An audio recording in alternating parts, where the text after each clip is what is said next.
헤시오도스는 인간이 어떻게 탄생했다 이런 얘기는 별로 하질 않고 있어요. 프로메테우스는 이아페토스의 아들이에요. 이 프로메테우스가 제우스의 뜻에 의해서 결박당했어요. 그것이 제우스가 그에게 준 운명인데, 결박당했을 뿐만 아니고 독수리를 보내가지고 독수리가 이 프로메테우스의 간을 쪼아먹어요. 그러면 밤이 되면 또 그 간이 또 자라나가지고 아침이 되면 또 독수리가 와가지고 그 프로메테우스의 간을 쪼아먹어요. 계속 끝도 없이 이제 형벌이 이어지는 것인데, 알크메네의 아들 헤라클레스가 이 프로메테우스를 구해줬다고 얘기를 해주고 있어요. 그럼 헤라클레스가 왜 프로메테우스를 구원했는가? 제우스가 자기 아들 헤라클레스에게 영광을 주기 위해서, 명예를 높여주기 위해서 그런 것을 허락했다고 되어 있어요. 그러니까 헤라클레스가 제우스의 허락 없이 프로메테우스를 구출해 줄 수는 없었겠죠. 그러면 이것이 왜 헤라클레스의 영광이 되었을까? 명예가 되었을까요? 최고 통치자에 의해서 이 징벌을 받는데, 그 징벌을 받는 자를 구출해 준 것이 이게 명예가 될 수 있는가? 보통은 이제 죄인을 구출해 준 게 명예가 될 수가 없겠죠. 그렇죠? 근데 왜 명예가 된다고 얘기해 줬을까? 왜냐하면 프로메테우스가 굉장히 독특한 존재예요. 프로메테우스는 티타노마키아 때 제우스 편에 들었어요. 프로메테우스는 미리 보는 자거든요. 프로는 앞으로, 미리 이런 뜻이고, 메테우스는 메티스, 생각하다는 뜻이에요. 그래서 미리 생각하고 앞을 볼 수 있기 때문에 제우스가 티타노마키아에서 티탄 신족들을 물리치고 이길 것이라는 것을 이미 알고 있었던 것이죠. 그래서 프로메테우스와 그 동생 에피메테우스는 제우스의 아마 사랑을 받았을 거예요. 특히 프로메테우스가 인간을 만들었죠. 동물은 누가 만들었는가? 아니면 동물에게 각 기능을 주고 재능을 준 것은 누구인가? 이랬을 때 대체적으로 그리스 신화에서는 에피메테우스라고 얘기해요. 프로메테우스의 동생. 제우스의 통치의 특징은, 이 제우스는 유일신이 아니에요. 모든 것을 다 알고 전지전능한 신이 아니에요. 그 티타노마키아 때 어떤 식으로 스틱스가 이제 처음으로 티탄 중에서도 제우스 편에 들었는데, 제우스가 그 전에 크로노스하고는 다른 통치 스타일을 보여줘요. 내 편에 서면 각각의 재능에 따라서, 신분을 보는 게 아니고 재능에 따라서 적절한 이제 보상을 해줄 거라고 얘기했는데, 그때 이제 여러 티탄들이 참여를 한 것이죠. 그래서 제우스는 이 재능에 따라서, 능력에 따라서 할 일, 지위를 부여해 준다라는 거예요. 그렇죠? 지위와 일을 부여해 준다는 거, 마치 인간 세상의 왕처럼. 그래서 제우스가 모든 것을 다 하는 게 아니고 그 각 기능을 하는 신들을 이제 시켜요. 명령을 해서 그 신들로 하여금 일을 할 수 있도록. 태양신이 따로 있고, 달의 신이 따로 있고, 바람신이 따로 있어요. 바다의 신이 따로 있고. 그렇기 때문에 프로메테우스와 에피메테우스에게 아마도 제우스가 동물들과 인간들을 이제 만들 수 있는 어떤 명령을 했든지 권한을 허락했을 거예요.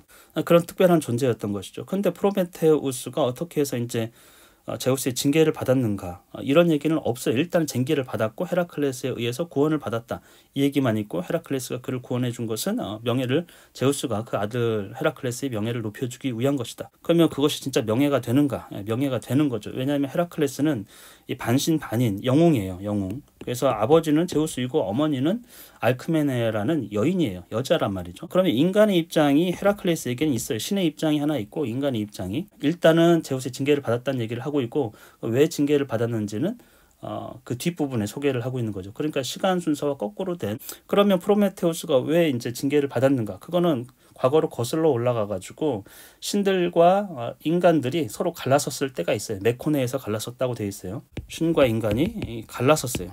그러면 갈라섰다라는 표현은 뭘까요? 그 전에는 신과 인간이 갈등이 없었다는 뜻이에요. 조화롭고 한마음이었다. 여기서 이제 갈등이 생긴 거죠. 신과 인간에.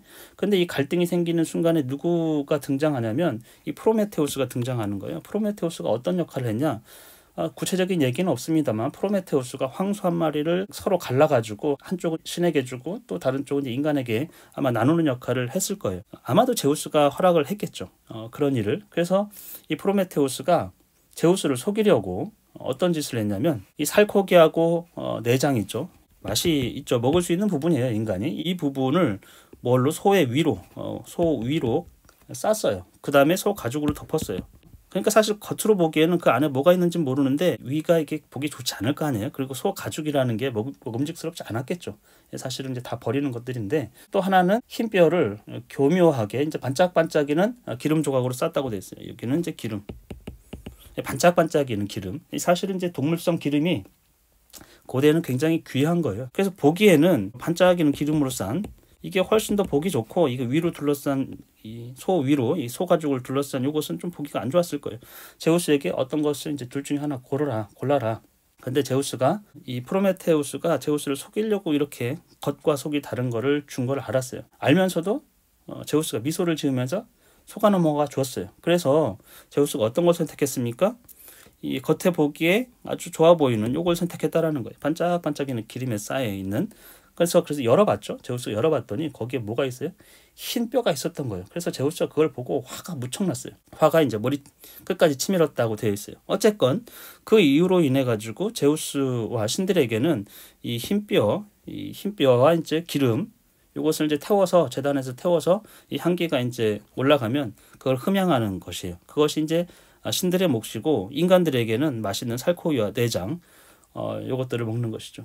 그래서 제우스가 어떤 일을 했냐면 이것이 이제 괘씸하잖아요. 사실 그 마음 자체가 프로메테우스가 이렇게 제우스를 속이려고 했던 거 또는 지혜를 다투려고 했던 거 괘씸했을 거예요. 그래서 무슨 일을 했냐면 프로메테우스에게 재앙을 내린 게 아니고 이 당시에는 인간들에게 아마 인간들이 이렇게 소를 잡아가지고 제사를 지낼 때마다 제우스가 화가 났을 수도 있어요. 고약하게 생각하고서는 불의 힘을 주지 않았다고 돼 있습니다. 인간들에게서 불의 힘을 빼앗아 간 거예요. 나무에 원래 이제 불의 속성이 있었잖아요.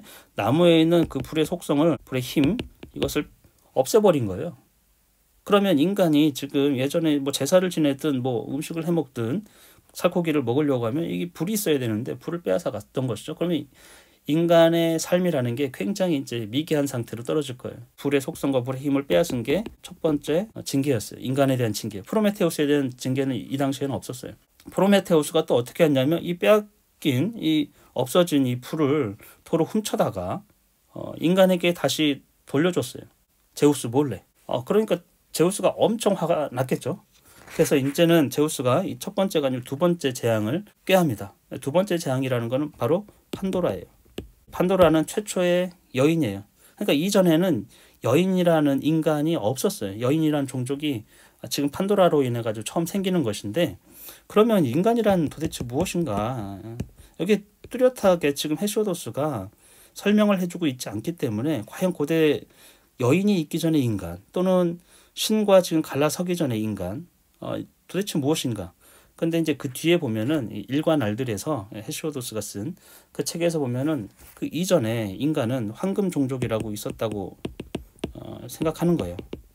이들은 거의 신과 거의 비슷한 그 고통도 없고 그냥 마치 이제 에덴 동산의 아담과 같은 존재라고 생각하면 돼요. 근데 신과 다르게 이제 필멸이죠. 언젠가는 죽을 수 있는데 근데 영원한 청춘처럼 묘사가 돼 있거든요. 어쨌건 그 여인은 없는 상태에서 어떤 인간이 있었고 그들은 처음에는 신과 거의 한뜻 한마음 조화를 이루는 상태였었는데 이 프로메테우스의 이 제사 벌어진 사건으로 인해서 인간과 신이 갈등하게 되는 거예요. 그리고 신의 징계가 떨어지게 되고 그 첫 번째 징계가 불을 빼앗는 것이었고 그것을 또 프로메테우스가 불을 인간들에게 가져다 준 것이죠. 그러면 그 뒤로 인해 가지고 프로메테우스는 이제 결박당하고 독수리에게 간을 쪼아먹히는 그런 일을 당하고 인간에게는 이 판도라가 주어져요. 인간에게 준 건 아니고 이 에피메테우스에게 선물로 줍니다. 에피메테우스는 프로메테우스의 동생이죠. 이 제우스가 이 판도라를 어떻게 만들었는가? 헤파이스토스에게 명령을 해요. 그래서 얌전한 처녀와도 같은 것을 만들려고 했어요. 흙으로 빚었어요. 그래서 흙으로 여인을 만들었고 이 아테네가 굉장히 예쁜 장식을 많이 해줍니다. 옷도 입혀주고 화관 같은 거 이런 것들을 만들어주고 근데 요거를 헤시오도스는 이 판도라를 어떤 걸로 묘사를 했냐면 아름다운 화라고 했어요. 영어로는 good evil이에요. 그러니까 사악한 것이죠. 악한 것인데 좋은 또 아름다운 그 재앙이라는 뜻이에요. 그러니까 아주 아름다운 여인 이 판도라는 사실은 여신을 닮은 존재예요. 여신을 닮은 최초의 여인은 아주 여신을 닮아가지고 엄청나게 매력적인 그런 존재였거든요. 그것을 지금 만들어가지고 모든 신들이 또 치장해주고 능력도 부어주고 이러면서 파멸의 어떤 존재예요. 인간에게 재앙이 되도록 프로메테우스가 인간에게 불을 줌으로써 그러니까 프로메테우스도 재앙을 징계를 받지만 인간에게도 또 징계가 떨어지는 거예요.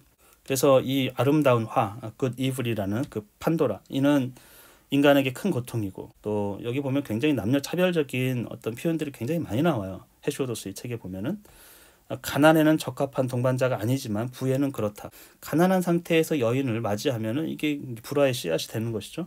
그리고 이 여자를 판도라를 마치 숫벌로 묘사했어요. 못된 짓을 공모하는 숫벌. 그러니까 일하지 않고 꿀벌들이 노고를 자기는 일을 하지 않고 그 기생해서 먹는 것이죠. 그러니까 여인을 그렇게 봤던 것이에요. 고대 사회에서 복의 대가로 나타난 재앙.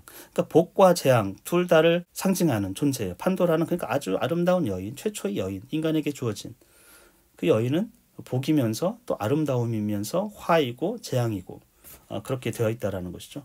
다만 이 곰살가운 아내, 그러니까 마음이 넓고 상냥하고 부드러운 그런 아내를 맞이하는 남자는 평생 동안 복을 맛보게 되지만, 악처를 만나는 남자는 그칠 줄 모르는 고통에 시달릴 것이다. 치유할 수 없는 재앙이다. 그러니까 그 여인 중에서도 이 악처라는 것은 인간에게 가장 큰 고통이다, 이런 얘기를 하고 있어요.